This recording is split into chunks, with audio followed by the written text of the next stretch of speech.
Yun na, baka may bumagsak na bato eh. Okay na yung kahapon. Huwag na tayo pwede tayo umakyat, huwag na tayo sa mismong bagsakan ng tubig. Baka matsambahan tayo eh, tayo sa kuweba.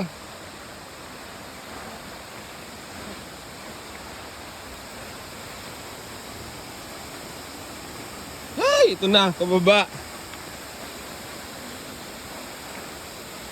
Bago mo marating ang sarap, kailangan maghirap.